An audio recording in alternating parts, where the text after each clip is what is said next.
What's going on, everybody? Frank Knight here for IGN with my boy Rhymestyle. What up? So today we're going to go in and we're going to do one of the most daunting quests in the game. We're going to do the Bardock secret quest. See, my character isn't happy about that because that quest is tough. Oh, it's killer. See, now he's just sad. Look at him. Look what you did. Oh, You made him sad. where are we right now? We're in a weird place. Where are we right now? We're in a time nest, and this is basically where you do your campaign missions. And if you want to redo them, you can go inside this hallway and basically replay through all of them. Awesome. So why don't you walk in there and get ready to redo the quest. And while you're getting all set up to redo the quest, I'm going to tell everybody watching at home that if they stay tuned till later in the video, we're going to give away a free download code for Dragon Ball Z Xenoverse for the PlayStation 4. PlayStation 4 is what we're playing on right now. Now, this is a reference to probably my favorite Dragon Ball Z kind of one-shot story, the story of Bardock, where we know about Goku's father and how the Saiyan race truly died. Correct. But so that's the anime. What are we doing in the game? How is this different from the story of Bardock? So it's the same. This is the part where Bardock is actually going up against the Frieza army and tries to fight Frieza himself. And the army now is actually a lot more overpowered. Now, luckily, I'm a higher level, so this won't be as tough. But the problem is this quest is tough because a lot of people keep getting Bardock killed. And you have to kill 15 people in here, so what I suggest is having a lot of moves that have a wide range of attacks. So this will probably hit 2 people.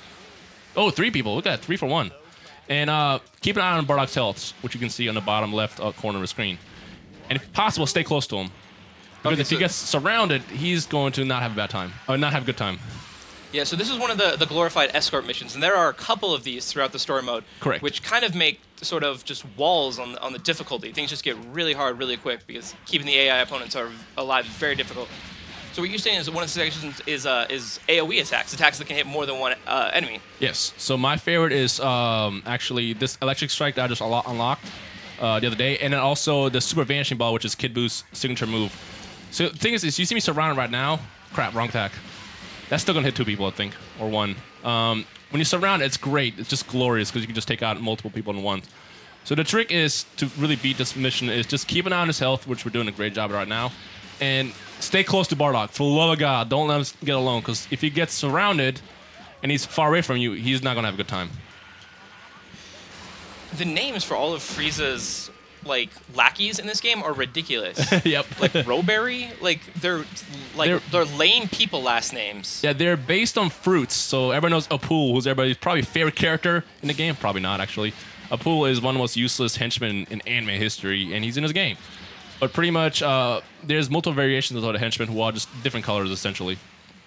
Oh, and here's that killer move that you enjoy so much. Yes. And where did that one come from again? That comes from a Wonder Parallel quest. I believe it's like a 6 or 7-star one. And it requires you fighting the androids, 17 and 18. And it's not easy to unlock. It took me like a day or 2 of just non-stop playing. Grinding for all the drops in this game is definitely a difficult thing. But if you get your combos up like this, just it's knock them up rewarding. And then get off your super. It's very rewarding when you get it, finally. So we're almost done. When you hear Bardock talking, then Frieza's going to come out. Mini spoiler. Okay, so we want to wait for that to happen. Go. Oh. And the other thing is the AI is actually kind of smart in here when they're in your team. So you just saw Bardock KO with somebody, which is great, because previous games, or in other games in general, the AI is not that smart at doing anything. But then again, that also might vary. You might get that crappy AI team on your team. Bam. So it's nice that the AR isn't that stupid in this game, but unfortunately, because it's a story mode quest, right? It's only single player. Correct. There's no you can't drag your friend in and not in the main campaign. Yep, soften up the difficulty or anything. So what level are you at right now? I believe this is level 80. This is my level 80. He's maxed out. Okay, Which so obviously even at max level, this quest is still really daunting.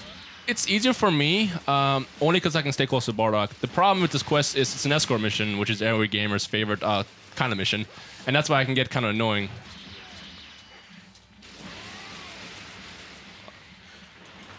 So right now you're rocking a creative character that's one of Frieza's clan, right? Correct.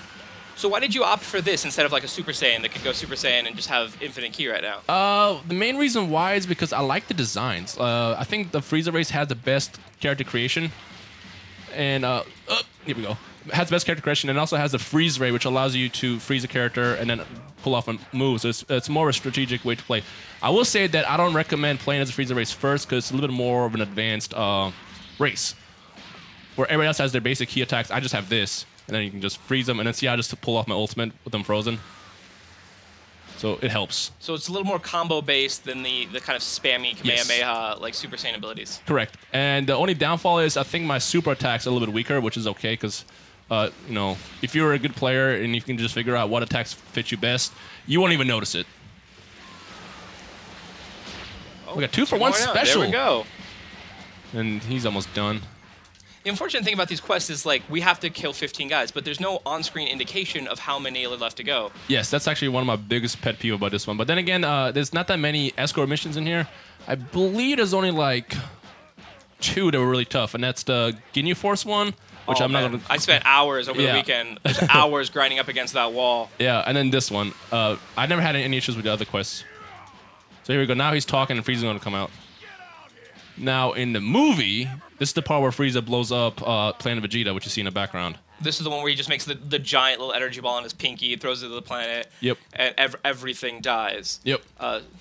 So a little bit different in this one? Yep, we got a change in history. Frieza wants to fight me. He's going to take on my challenge.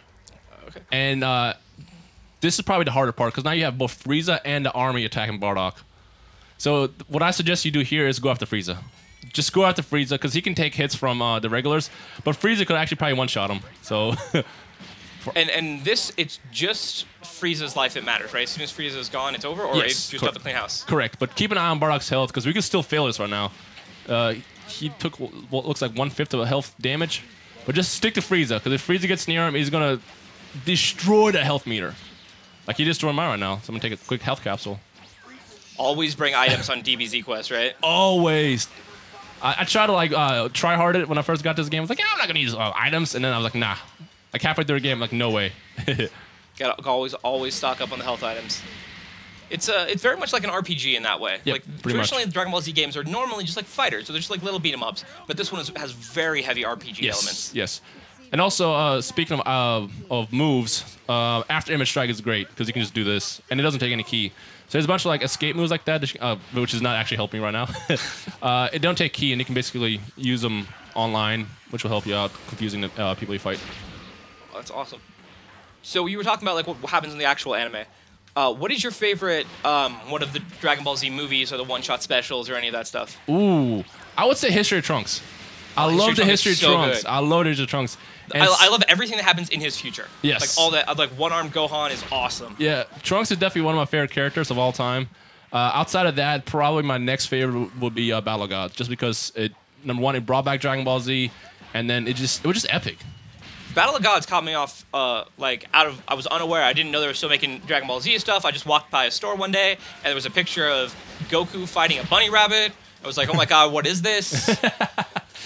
It's funny. I think the story with that is Beerus is actually based off of Toriyama's cat that was dying, and then he that's super depressing. He didn't die. I guess he didn't die, but, you know, still. I don't know how legit that source is, but I like that story. So it's he kind of looks like one of those scary, like, Dr. Evil Sphinx cats. So, yeah. I mean, you know. I think that's the kind he has. Why would anyone pick that kind of cat? There we go. Oh, boom. Hey, that reminds me, though. Why don't everybody watching this video, write down in the comments below, tell us what was your favorite Dragon Ball Z one-shot. Like, what was your favorite movie? What was your favorite story? Tell us about that, and we'll randomly pick somebody out of there to win a copy of Dragon Ball Z for all of their fun PlayStation 4 gaming needs. And this is the part where we fix history, and now everybody's kind of familiar with this part. This is why he's the best villain. Look at him. He's just so sadistic. He doesn't care. Nope, just gonna annihilate an entire race. just space Hitler. But twist. We have a twist. We have a twist? That we're not going to get into because people can play this themselves and figure out what happens next. Ooh, tease. Okay, man. Well, on that note, then, we're going to have to call it a day, man. Thanks, everybody, for watching. Comment down below. Let us know what you think. And remember to tell us what your favorite Dragon Ball Z one-shot is or movie. And we'll help pick a winner of our copy of Dragon Ball Z Xenoverse for the PS4. Have fun. And remember, for all your Dragon Ball news, all your anime news, dudes punch each other in the face, going Super Saiyan, keep it locked on IGN.